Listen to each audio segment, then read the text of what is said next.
सवाल ये है कि अमेरिका से पाकिस्तान जाने तक कमर्शियल फ्लाइट में 3 दिन लगते हैं और उसमें कोई कहीं भी नमाज अदा करने की मौजूद जगह नहीं मिलती। यहाँ आपकी जो आवाज़ है थोड़ी सी मैं दोबारा से सुनवाना चाहूँगा कि उसको, ताकि लोग सही। उसमें कोई कहीं भी नमाज अदा करने की मौजूद जगह नहीं मिलती। दूसरा ये है कि मैंने कुरान में सूरह बकरा में पढ़ा है कि फ़र्द नमाज अदा करने के लिए किबला रुकू होना ज़रूरी है।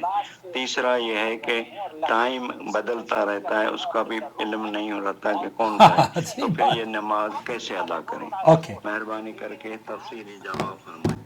मैं तफसीली जवाब देने की कोशिश करता हूँ। आपकी गुफ्तगू में जब आप सवाल रिकॉर्ड कर रहे हैं और मेरी ही आवाज़ मुझे पीछे से सुनाई दे रही है तो मुझे बहुत अच्छा लगा, इसलिए मैंने आपकी आवाज़ को करीब करके चाहा कि आपके इस तरीक़े को अप्रिशिएट करूँ। जज़ाकल्लाह खैर।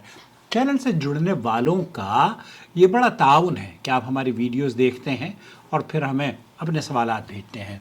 सफ़र के दौरान नमाज का मसला शरीयत इस्लामी में बहुत वाज़ेह और आसान उसूलों पर कायम है और इस सिलसिले में मुफ्ती ममलकत सऊदी अरब शेख अब्दुल अज़ीज़ बिन बाज़ का फतवा नहायत जामे और रहनुमाई की हैसियत हासिल करता है। असल बुनियाद ये है कि नमाज किसी भी हाल में साक़ित नहीं होती। हमारे यहाँ बहुत सारे लोग हैं जो नमाज को बिला वजह छोड़ देते हैं, अलबत्ता उसकी अदायगी इंसान की इस्तिताअत के मुताबिक अल्लाह रब्बुल आलमीन ने रखी है। जैसे कि अल्लाह ताला ने कुरान करीम में फरमाया है फत्तकुल्लाह मस्तताअतुम, जहाँ तक तुम हो सकता है अल्लाह से डरो। अगर सफ़र मुख्तसर हो, शेख अब्दुल अज़ीज़ बिन बाज़ ये कहते हैं कि अगर सफ़र मुख्तसर हो और नमाज का वक्त सफ़र से पहले या बाद ज़मीन पर अदा करना मुमकिन हो तो बेहतर यही है कि नमाज ज़मीन पर अदा की जाए ताकि कामिल खुशू और खुजू, क़याम, रुकू और सजदे के साथ इबादत अदा हो सकें। लेकिन अगर सफ़र तवील हो, जैसे बैनुल अक़वामी परवाज़ें होती हैं, जैसे जिनका तज़किरा आपने किया है कि अमेरिका से आप पाकिस्तान जाते हैं तो 3 दिन लग जाते हैं कमर्शियल फ़्लाइट में।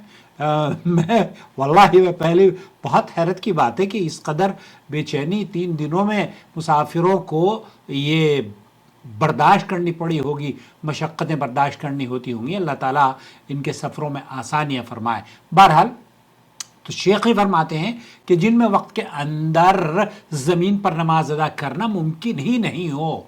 क्यों? क्योंकि 3 दिन मुसलसल जहाज़ उड़ रहा है, तो ऐसी सूरत में नमाज को मौखर करना जायज़ नहीं है, बल्कि जहाज़ या ट्रेन में ही नमाज को अदा करना लाजिम है। शेख इब्न बाज़ का ये फतवा है कि ऐसी हालत में फ़र्ज़ नमाज हस्ब इस्तिताअत अदा की जाएगी। अगर खड़े होकर नमाज पढ़ना मुमकिन है तो क़याम के साथ नमाज अदा की जाएगी। जैसे आप सऊदी एयरलाइंस में ट्रैवल कर रहे हैं तो सऊदी अरब में प्रेफर कर सकते हैं आप कि वहाँ पर एक जगह होती है, उसमें आप जाके नमाज अदा कर लें और रुकू और सुजूद मुकम्मल तौर पर किए जाएंगे। अगर जहाज़ में जगह और क़िबला मालूम हो तो क़िबला रुख होना बहुत अच्छा है, ये ज़रूरी है। और अगर नमाज के दौरान जहाज़ के रुख बदलने के साथ क़िबले की तरफ रुख बरकरार रखने की कोशिश की जाएगी, क्योंकि फ़रीज़ा नमाज में क़िबला शर्त है जब इस्तिताअत मौजूद हो, जैसे कि आपने सूरह बकरा की आयत का हवाला दिया है।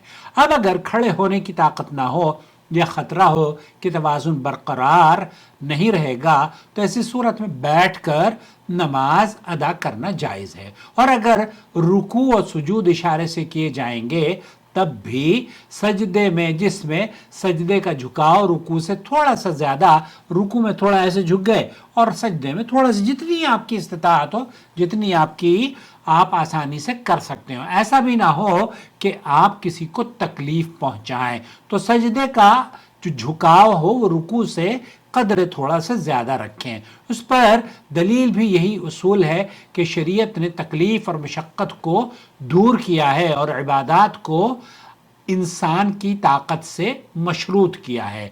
जहाज़, ट्रेन और दीगर जदीद सफरी ज़राए में क़िबले की तरफ रुख करना, सवारी पर सवार ऊँट یا دیگر جانوروں کی سواری کی طرح نہیں ہوتا. کیوں؟ کیونکہ ان کا رخ انسان کے اختیار میں نہیں ہوتا بلکہ وہ نظام کے تابع چلتے ہیں. اس لیے اگر ممکن ہو تو فرض نماز میں قبلے کی طرف رخ کر لیں، اور اگر اس کو برقرار رکھنا ضروری آپ نہ برقرار رکھ سکتے ہوں تو پھر وہ آپ کی، کیونکہ شرعی عذر ہے تو اس لیے اس پر عمل کرنا آپ کے لیے ضروری نہیں ہے، بلکہ نماز آپ پر پڑھنا ضروری ہے. نفل نماز کے بارے میں شریعت میں مزید وسعت رکھی گئی ہے.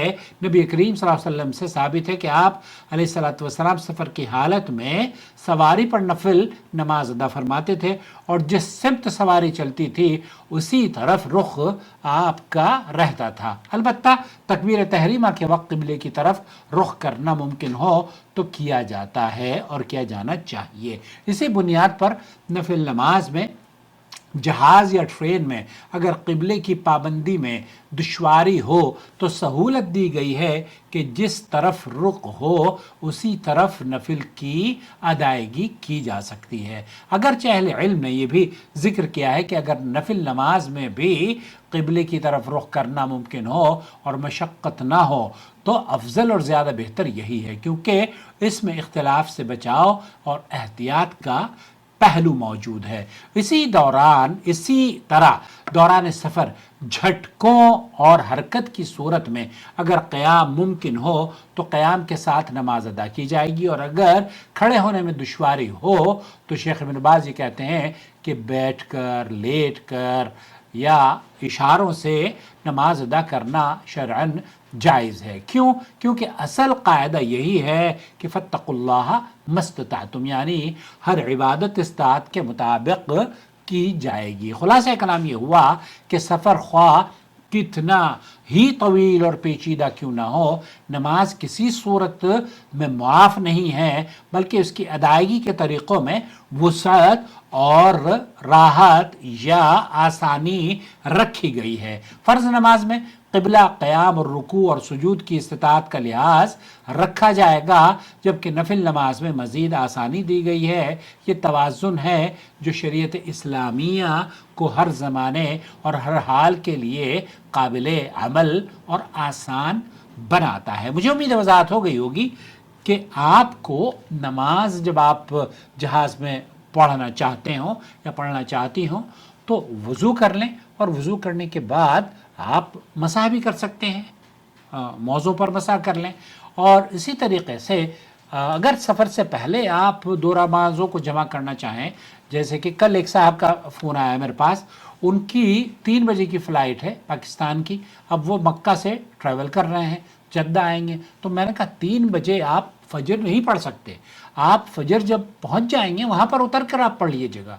اور اگر آپ کو، چونکہ سعودی عرب میں 4:30 بجے اذان ہوتی ہے، تو آپ کو اگر 4:30 بجے ہوا میں ہوں آپ اور فجر کا وقت ہو جائے تو اس وقت آپ فجر کی جو ٹائم ٹیبل ہے اس کے مطابق آپ وہاں نماز پڑھ سکتے ہیں. تو جہاز میں جس ملک سے آپ گزر رہے ہیں اس ملک کے مطابق اگر آپ کو اطلاع مل جائے کہ یہ ٹائم ہے، اس ملک میں یہاں ظہر کی نماز اس طریقے سے ہوتی ہے، تو وہ بہت بہتر ہے. آپ جانے سے پہلے ایک پلاننگ کے تحت ایک چارٹ بنا کر چلیں کہ فلائٹ اتنے بجے شروع ہوگی اور اتنے بج کر اتنے منٹ پر مجھے ظہر، عصر اور مغرب پڑھنی ہے. البتہ 2 نمازوں کو آپ جمع کر سکتے ہیں، ظہر اور عصر کو، اور 2 رکعتیں آپ کو پڑھنی ہیں. 4 رکعت پڑھنے کی ضرورت نہیں ہے، وہ اللہ تعالیٰ نے آپ کے لیے آسانی کر دی ہے.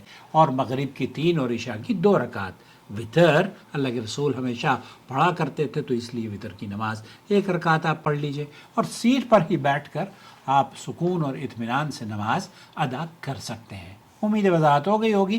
اگر کوئی تشنیکی رہ گئی ہو تو میری نماز کا ایک مکمل طریقہ ویڈیو ہے، وہ ضرور دیکھ لیں، اور پھر سوال کرنا چاہیں اہلا و سہلا، مرحبا، آپ کا خیر مقدم.